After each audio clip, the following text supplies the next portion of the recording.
What is going on, Gunfighters?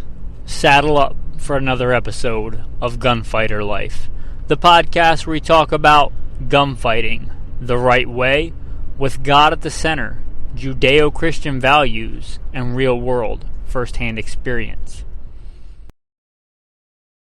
First and foremost, I am a Christian, a servant of God, and a follower of Jesus Christ.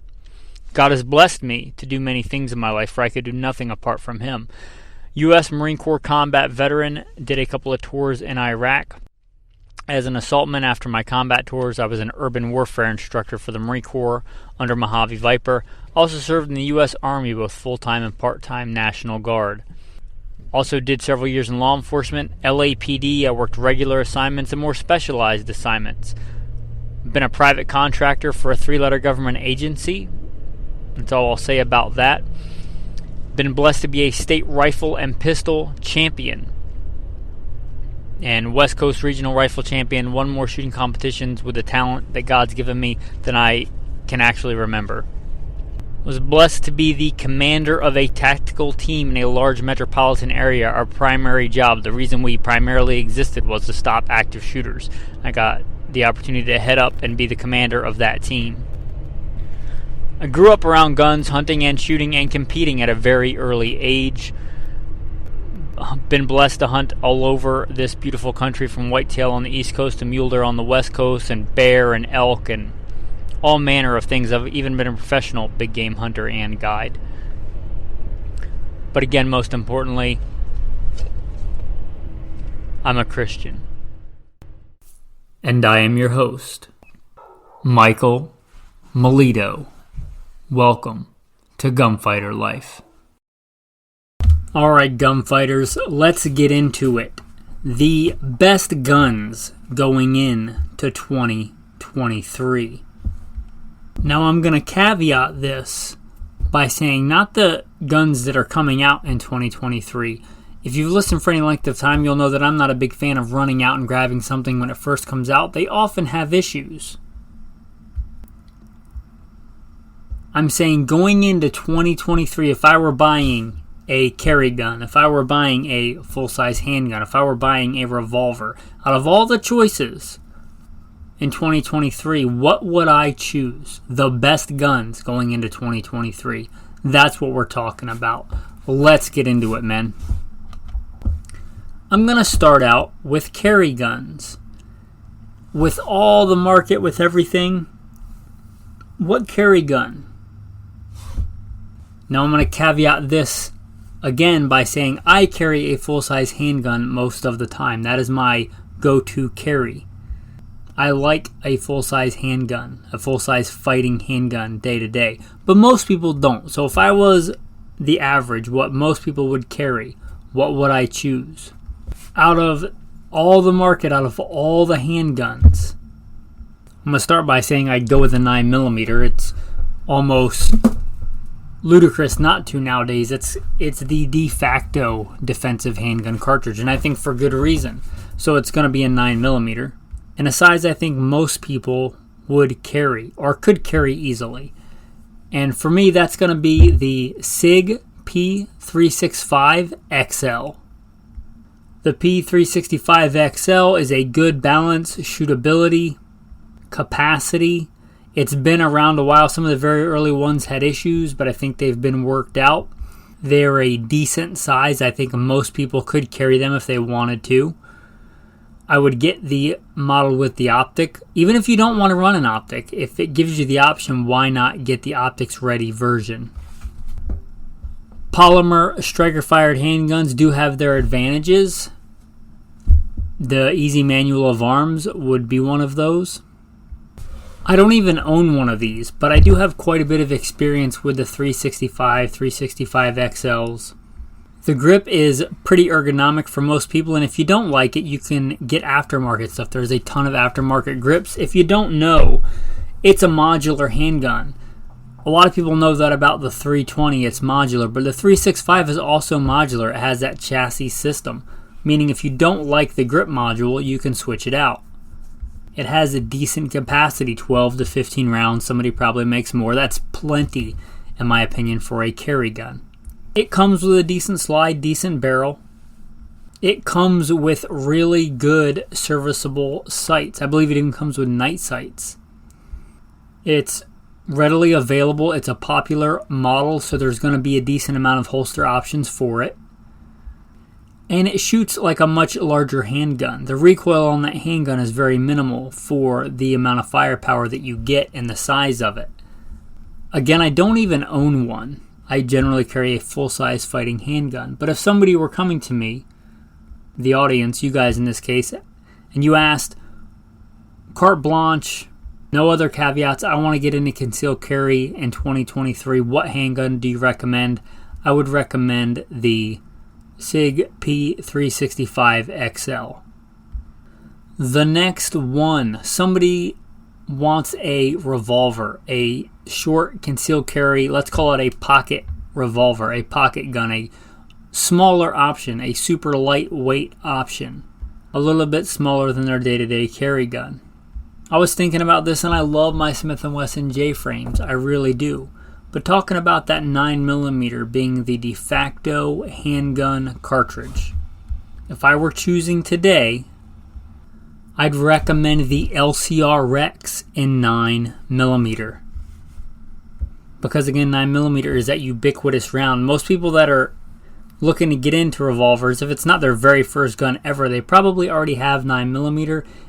And when they go to expand their arsenal, they're probably going to get 9mm. And it's a lot easier to find than, and a lot more affordable than 38 Special 357. I think 38 Special is a better cartridge in a revolver. It's designed for a revolver. It has a rim. It gets rid of a lot of the problems. If you don't know, the LCRX can fire with or without a moon clip. That's a thing. And if you are dedicated, like that was what you were going to carry all the time, there's an argument to be made for a 38 Special 357. But if it's a sometimes carry gun, as mine is, if you keep up with myself and what's going on in my life, I just got done with COVID version 2.0, the second time I've had it. And while I was quarantined, while I'm still semi-quarantined, just kind of around the house in the yard, I carry my Smith & Wesson J-frame. It weighs a couple of ounces. It's 38 Special / 357 Magnum. For that kind of stuff, it's great. There's a time and a place for a lightweight carry gun when I'm out running, doing wind sprints, things like that. For somebody that just wants a smaller, pocketable, ultralight option in a revolver, and I think they have a lot of advantages in CQB and just being able to put it in your pocket and not really think about it. I think the advantages of having one in 9mm outweigh the things that you give up. So if I was recommending a carry revolver as a lighter weight, small, compact option, which is a reason a lot of people carry them, they're easy to carry, I recommend the LCRX in 9mm. I know that people recommend carrying the models without the hammers. I have been carrying snub-nosed revolvers with hammers for I don't know how many years, and I just say that I dissent from that opinion. I like the ability to cock the hammer. There are ways to grab and grip and draw out that revolver, greatly mitigating the chance of that hammer getting snagged on anything. Anyway, I like the hammer model. If you want to go with the hammerless model, I wouldn't fault you for that, but the LCRX 9mm going into 2023. They've been around, they're proven. They do either require the moon clips or may give you some sticky extraction if you're not using the moon clips, because if you don't know, revolver cartridges generally have a rim and 9mm does not. That being said, I think the advantages of being able to just have 9mm and the ease and affordability of getting 9mm ammo outweighs the detriments, in my opinion. And again, that Ruger LCR, it's a good proven design. A little unorthodox in a polymer revolver, but hey, it's been around a while. It works. That'd be my recommendation. If you were asking, what should I get for a hunting rifle? And I'm assuming North America, but no other assumptions. I want a good hunting rifle. My number one recommendation, great value, not the cheapest, not the most expensive, but great value. Kimber Mountain Ascent and 280 Ackley Improved. The Kimber Mountain Ascents are awesome rifles. They are Just say I don't have a Mountain Ascent. I have a Hunter and I have an Adirondack. Both are awesome guns. Both are lightweight. Both are very good. They're controlled round feed. If you don't know what that is, I like controlled round feed. They're built on a scaled down Winchester pre-64 kind of action, which is known as the rifleman's rifle, legendary for its reliability and just one of the finest rifles ever made. I think that the Kimber actions are even better than the Winchesters because they're smaller and lighter with better metallurgy that we have today. I think the 280 Ackley Improved is probably the best all-around North American big game hunting cartridge. It gives you a lot of performance without a ton of recoil.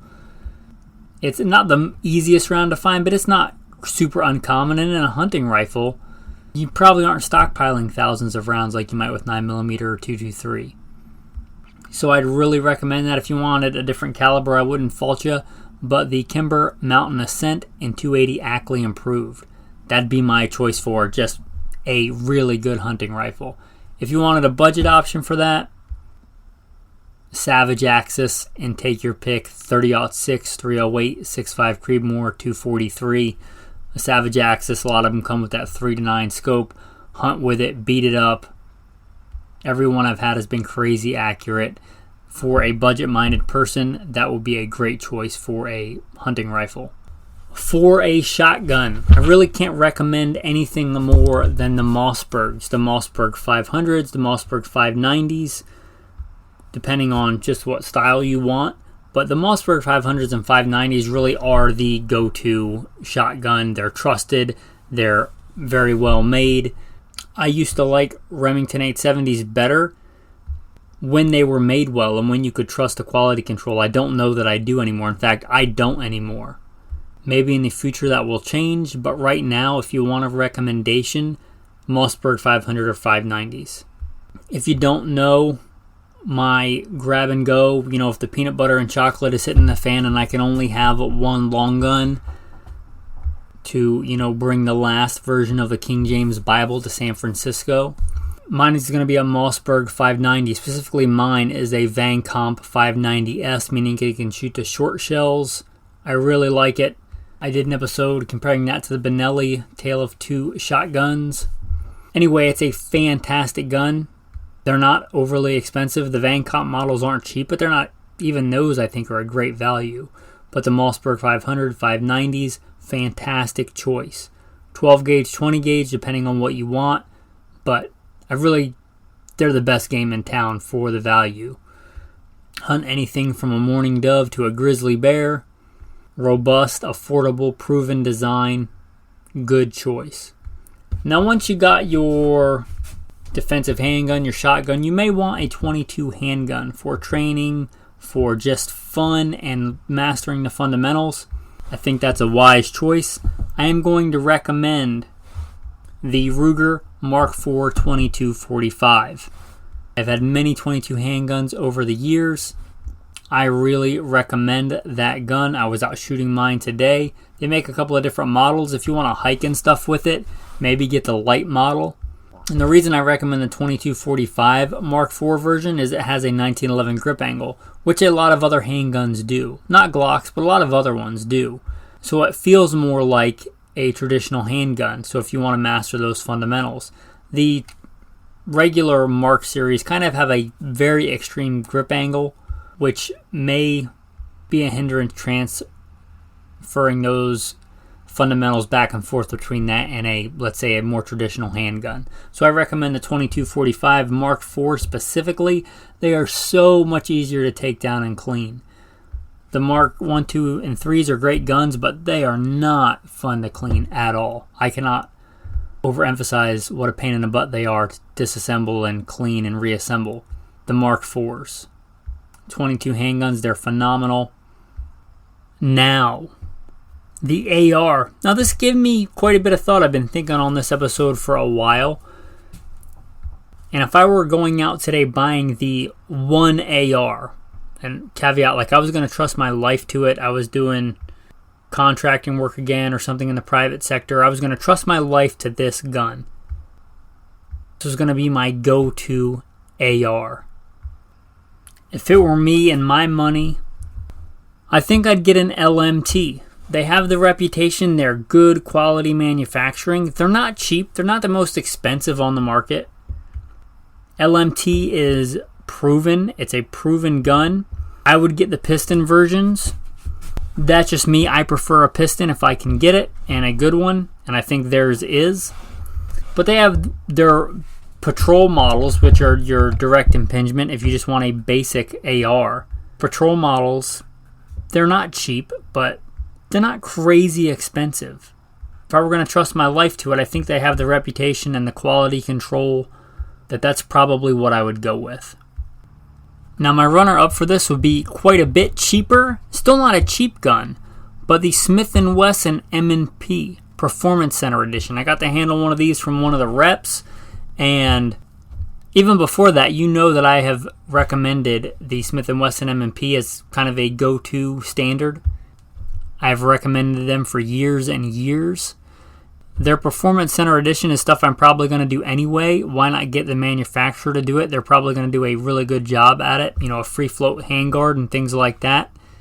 And they're not cheap, but they're not expensive as far as ARs go. They have a good reputation, the Smith & Wesson M&P ARs. That's probably the minimum that I would go on an AR that I trusted my life to. And I would have no problem carrying one if that's what I was issued or that's what I bought. I'd be fine with it. The Smith & Wesson M&P 15s are just a good, solid choice. Now, if you say, all right, what about the full-size fighting handgun? I'm going to carry a full-size fighting handgun, or I just want a good full-size fighting handgun, a combat handgun. Well, I'm going to recommend my go-to carry gun, a Sig Sauer Legion 226, single action only. I had mine cut for an optic, but you can get them now. They come optics ready. I would not, I don't think, trust the Sig optic that came on it. I would probably switch it to a Delta Point, which I think will go right on there. I think they're cut for their Pro Series, which is the same as a Delta Point. Double check that. But I'd mount a Delta Point on it if I wasn't going to mount a Trijicon RMR. That's what I have on mine. I had mine, let's say, turned into a convertible, had the top sliced off, direct mount with two big beefy screws, a Trijicon RMR on there. But the Sig Sauer Legion 226, single action only. I stress single action only. I think that's what they all should be. But anyway, single action only version of the Sig 226. It's a fantastic option. If you don't mind carrying something a little bit heavier, or you're not going to carry it, or you're carrying it on like a war belt where the weight of it's not super important, my option for that would be the 92X, Beretta 92X Performance Carry Optic. That would be a phenomenal full-size carry gun, a good duty gun. Why did I not settle on that? Well, I have a maximum amount of weight that I am willing to carry day to day that I can run in and do things like that. Sadly for me, unlike most of the Berettas, this does not have an alloy frame, rather a steel frame. So it's quite heavy at 47.6 ounces without an optic. I believe weighs more than my STI, or more than a full-size Government 1911. It's a heavy gun. But that Beretta 92X Performance, it really has all the things that I would want, except it's got the wrong metal in the frame. It's single action, meaning you can carry it cocked with the safety on, which is what I prefer. It's got that legendary Beretta reliability and open top design that I like, shootability, accuracy. Anyway, I think it would be a good choice. If I were carrying it on a war belt or something like that, really would be a non-issue because I can distribute the weight better. But for my EDC gun, it's a little bit heavy. But those are my two recommendations for a full-size fighting handgun. If you want a more budget-friendly version of any of these, I would say get yourself a M18, M17, the military's new go-to handgun. Did a whole episode on those, the handgun that I hate to love, but they're a good handgun. They're a good solid choice. They come ready for an optic if you want to do that. A lot of R&D went into those for the military adoption. For a polymer striker-fired handgun that's not crazy expensive, you get a lot for what you're paying for. So that'd be my recommendation there. I guess I should talk about optics. I did mention rifles and shotguns and handguns. So optics. For that go-to hunting rifle, again, caveat, not for me. Most of my go-to hunting rifles have LPVOs on there, but I know most people aren't going to want that. They're going to feel like they don't have enough scope. So a good Leupold 2-7 or 3-9 or the 3.5-10. Even their lower end options in Leupold are fantastic scopes. Get that on there and don't worry about it. Good solid mounts. Don't forget your Loctite. Make sure you pay somebody that knows how to mount a scope or buy all the proper stuff, levels and scope lapping tools and all that stuff to do it right yourself. Get it, mount it in some good solid mounts. If you want recommendations for mounts, I'm going to say Warn or the DNZ mounts. I really like the DNZ mounts. They were some of the simplest rock solid mounts I've ever found. Those or the Warns are going to be just fine. Let's talk handgun optics. There's really only one that I trust on my carry guns, and that's going to be the Trijicon RMR, the models that don't take batteries. I don't like trusting my life to things with batteries. I've learned that the hard way many times. The Trijicon RMR has a model much like the ACOG you may be familiar with the military stuff. It runs off radiation and ambient light. You don't have to worry about batteries. And people will say, oh, the battery life is this or that. Yeah, that's assuming all the electronics still work. Also, assuming it doesn't get too hot in your car in the summer or too cold in the winter that the battery won't transmit. All kinds of issues. I prefer no batteries. If I can get a good solid optic with no batteries, why wouldn't I? I have really beat up my handgun optics, and they're rock solid. They are good, solid, quality optics. The Trijicon RMR are the models that do not take batteries. I really like the big green triangle. They make different colors. I prefer green. If you prefer red, rock on, or yellow, or whatever. But the big green triangle, that's my go-to. It gives me a fast aiming point because it's a big triangle. It gives me a fine aiming point because I can use the top of the triangle. If you want a cheaper version of a pistol optic, like for that SIG 365 or something like that, I really recommend the Hollow Suns. I know they're made in China, but they really are good for the money. And caveat with that, get the model that takes solar. Whatever the applicable model is, and we're still kind of, I think, in the maybe second gen of these optics. There's so many different mounting platforms. Make sure it will mount to your gun. But whatever the applicable one for that is, if they make it with the solar system, with the, not solar system like planets, like there's a solar panel on the top of the optic to help run that optic, I'd go with that model. If you're talking the AR optic, Trijicon MRO, good, solid. Some that often are overlooked are the Meprolites. I also have models that work on the tritium fiber optic principle. You might look there as well. That said, I prefer LPVOs on my ARs. I have long before most people were doing it. I really like them. I'm going to recommend Leupold again, whatever the applicable model is in your price range. But even their lower end ones are fine quality. So I would recommend a Leupold LPVO on your AR. Anyway, that's my choices for the best guns going into 2023. If you think you might buy any of these guns or even a box of ammo this month, consider supporting on Patreon. I don't have sponsors and I have refused sponsors. I consider it taking a bribe. I'm not going to get something for free and have some company pay me and say, oh yeah, this thing is great, you should run out and buy it. That's not me. You shall take no bribe, for a bribe blinds the eyes of the wise and twists the words of the righteous. If you appreciate an honest opinion, if you appreciate the podcast, I hope you'll consider becoming a patron. There should be a link in the show notes. Also, you get a lot of cool insider content. You get a lot of episodes early and commercial free. You get some pretty cool training videos. And the real value, if you want to be part of the inner circle, we have a chat where we talk all the time, like-minded men helping each other out.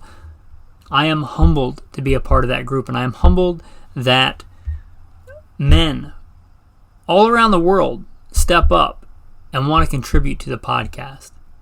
And I am humbled that you listen and give me some of your time. Anyway, again, there should be a link in the show notes for Patreon. Hope you'll see the value in that and consider supporting. So, tactical tip of the day. It's been a while since I've mentioned this. If you're not familiar with Ammo Seek. It's like Expedia or a similar search engine you would use to find a hotel room or a flight, but instead it looks... Ammo prices are not what they were, but at least you can get ammo and it's not crazy expensive. You may want to stock up now before the next crazy thing happens and ammo goes away or gets crazy expensive. Like a lot of other stuff, if you're a serious shooter, it helps if you buy in bulk. Don't be going down, unless you absolutely have to the local big box store and buying a box of ammo. You can, if you know what your, say, training ammo is, defensive ammo is for your go-to fighting handguns, order it in bulk. Save up and get it in bulk. Or if there's some kind of ammo that's not super common you're trying to find on the internet, Ammo Seek. I don't have any affiliation with them. I get no kickbacks. They're just a good, solid site. I've used them for a long time, and I feel comfortable recommending them. With that, the tactical verse of the day, I guess I already mentioned it. You shall take no bribe, for a bribe blinds the eyes of the wise and twists the words of the righteous. Be honest and fair in your dealings, men, because God says so, and God knows best. Thanks, and have a blessed day.